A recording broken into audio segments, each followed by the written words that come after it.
I think there's a huge problem that's going on in the carnivore and the animal-based communities that I think is really holding a lot of people back. And it's something that I really wanted to point out, especially since I've now met with a bunch of these different doctors and done this all for myself and talked to so many different people.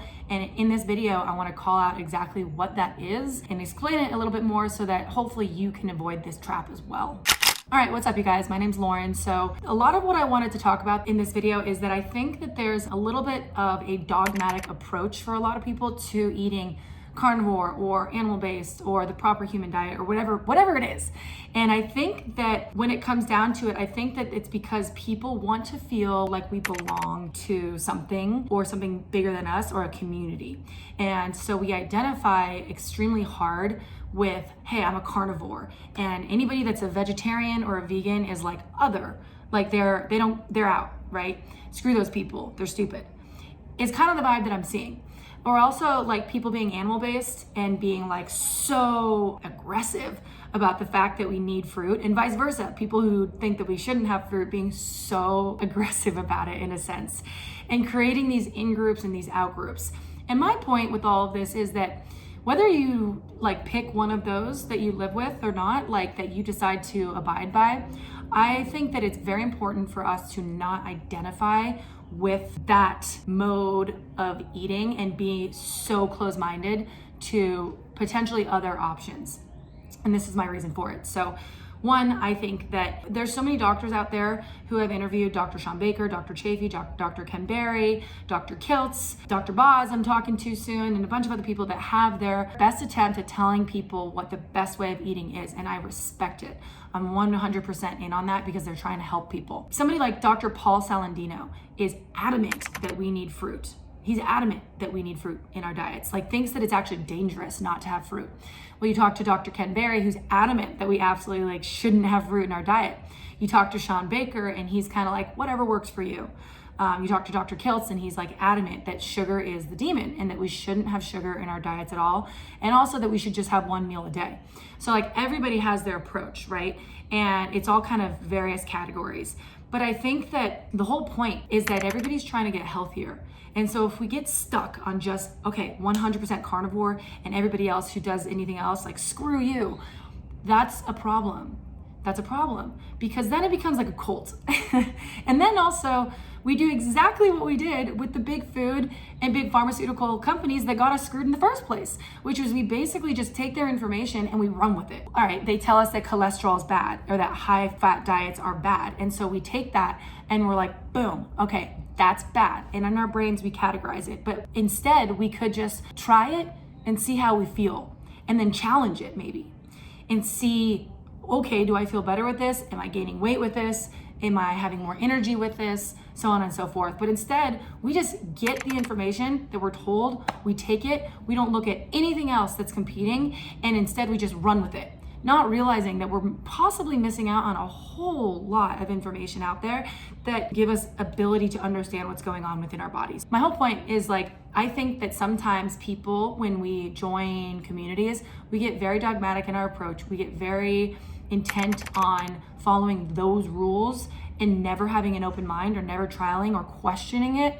And we create an us versus them kind of world where anybody who's not in that space or doesn't abide by those exact rules is out.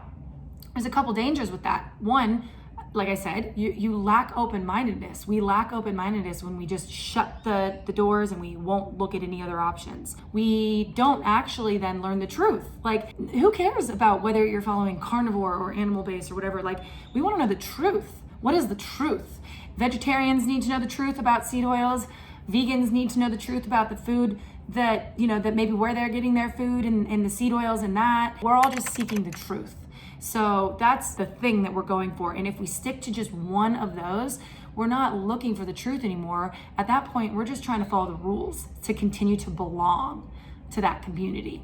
And if we don't end up following the rules or we realize that maybe that thing doesn't work for us, that means we're exiled from that community, which is not good. Where I'm going with this is that for this channel, for this place, this community that we're all in, we are seeking the truth.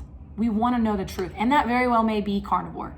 That very well may be animal-based. But the truth really is, guys, that no one knows.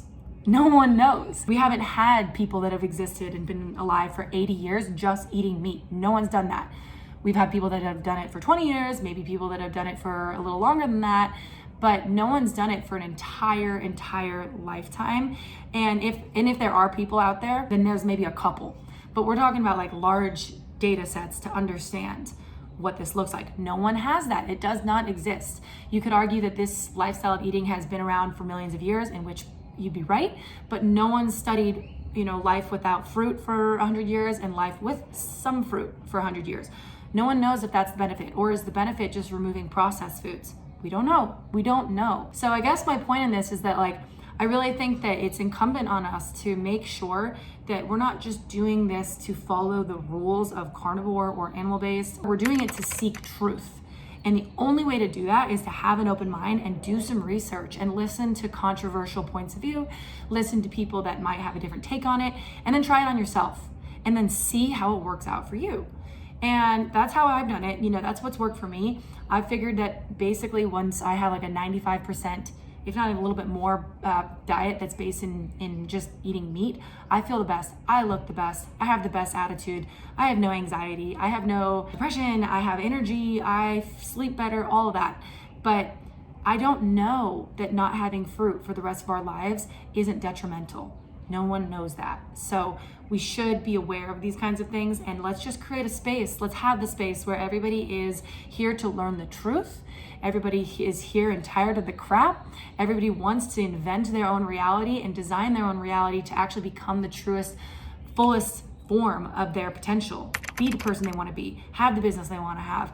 Be the friend that they want to be. Have the friends that they want to have. Build the community that they want, the body that they want, the health, the awareness, the income that they want, all that kind of stuff. And that doesn't come by following the specific rules of just what a tribe says and wanting to belong to that tribe. That comes from actually finding the truth, doing some research, investigating it, trialing it on ourselves, and actually coming down to what actually works for ourselves. And if that's carnivore, hell yeah. And if that's animal-based, hell yeah. But be aware of the people out there that are just telling you stuff because they want to gain followers, a tribe or community that follows their advice. Be aware of that and just keep an open mind, because that's the way things evolve, is by having that open-mindedness. So that's what I wanted to say. If you guys like this video, please like it so other people might need to see it can see it. Go ahead and subscribe. I love talking about all things human optimization, exploration, and life hacks. And if you have a comment, you agree, disagree, drop it down below. I think you guys are awesome. Really appreciate all you guys. I met a couple of you guys who have been following some of the stuff I've been saying at KetoCon. You are awesome. Thank you. If you have anything private that you want to message that you don't necessarily want to put publicly on YouTube, go ahead and message me on Instagram. It's @Knight__H. Finally, I do have a podcast that I just let out, just getting the episodes up there, but it's full content, nothing edited whatsoever from the interviews. And last but not least, I appreciate you guys as always. I'm going to go be in the sun. I'm going to go hit a run and have just a great day. So I'll see you guys on the next one. See ya.